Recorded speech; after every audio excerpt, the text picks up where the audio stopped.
Howdy YouTube, and welcome to this episode of The Gunman. So today we've got another review going on. I've been sent out another filter from Steel Camel. I've actually been using their filters for home use for quite a while now. It must have been like 4 or 5 years ago that they sent out the first filter. I've been very happy with it. I don't get any moisture or water coming through my air lines, but they've just been nice enough to send out another one. So last time I didn't actually do a specific review on Steel Camel. I just kind of made a bit of a mention in another video, like in a separate video. But I thought we'd do a specific video on the Steel Camel filters today, what they can and what they can't do. So I'll start with what they can't do. They can't filter all of the impurities out of the air to make it breathable. So if you are looking at breathing the air out of your compressor, go and look for a different filter. Look for like a 3-stage filter. So that's what I'd like to say at the very start. But if you're like me and you're just doing some paintwork in the garage and you're not expected to be able to breathe the air, then this is going to be more than enough to get nice clean air to spray with. So let's have a look at what we've got in the packet here. So they've been nice enough to send this out, and thank you, Dan. So Steel Camel are a company from America. They're from down there in Florida. So there we go. I'm definitely going to stand out in a crowd when I'm wearing this one with the high vis. But yep, thanks. A good work shirt there. Thank you, Dan. And this must be some of the filter media that is inside there. So what we'll do is we'll get some water and we'll see how well it absorbs. There's probably some instructions inside here, I would imagine. Yep. Who reads those? And they also sent out some of this powder here. So this must be what's inside the filter again, and that's so that we can put some into some of these cups and see how well it absorbs the water. So one thing that I was reading somewhere is that these things will basically restrict the flow of the air when they're full. So there is no way of you not knowing that this needs to be replaced. Like basically, if your air just starts dropping down and you can't get any air out of your compressor, that's because this is full and it needs replacing. That was a good little way of letting you know. And yeah, obviously once you've done that, you just change it over. Now I've already got but that there is basically a look at what the adapter looks like. So mine's sort of hooked up to my compressor out there. So this is probably even a better look at it. But as you can see there, they say Steel Camel clean dry air technology is used by restoration and sandblasting professionals worldwide to improve gloss and reduce gun and media damage. So yes, they do quite a few other things here. You can have a look at that. They do like clean fuel technologies and anti-corrosion things as well, but I will be leaving a link to their website down below, and if you did have any further questions, you could contact Dan, and I will put his contact details, his email, in the description down below. He's been very responsive to emails, so no doubt if you do have any questions, they'll be very helpful for you. Let's just get some water into one of these cups and put some of this stuff in there and see how it goes.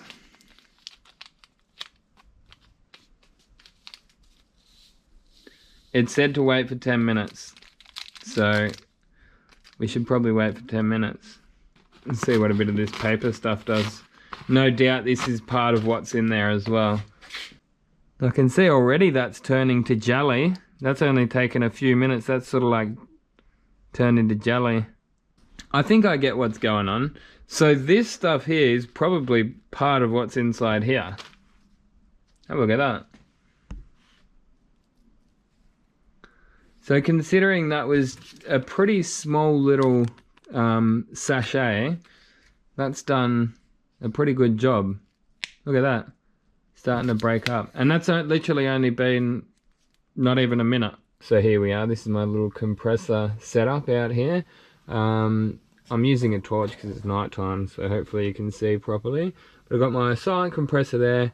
Air comes out here. So it does actually have its own regulator there. I end up leaving that flat out at this one, so I leave that full noise.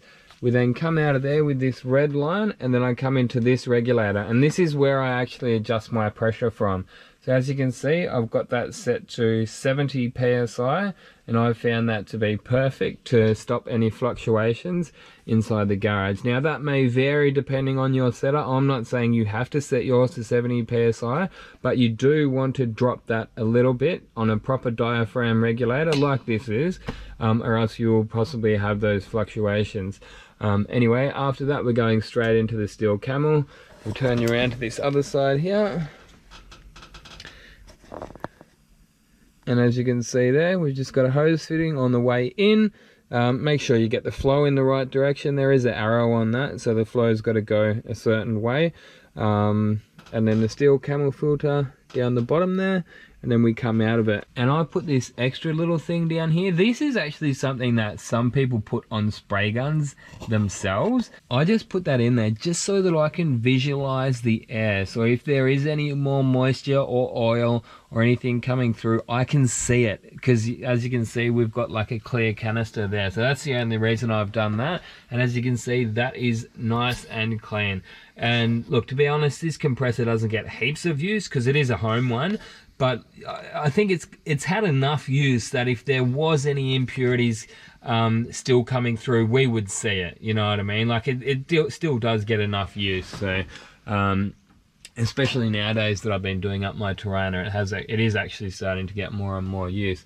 But that's it, guys. So yeah, look, you've got the small one. This is the first one that I had. I've had this one for years and it still hasn't filled up yet, so quite impressive. As you saw, the one that I've got inside there is even bigger, so no doubt that's just going to last for even longer.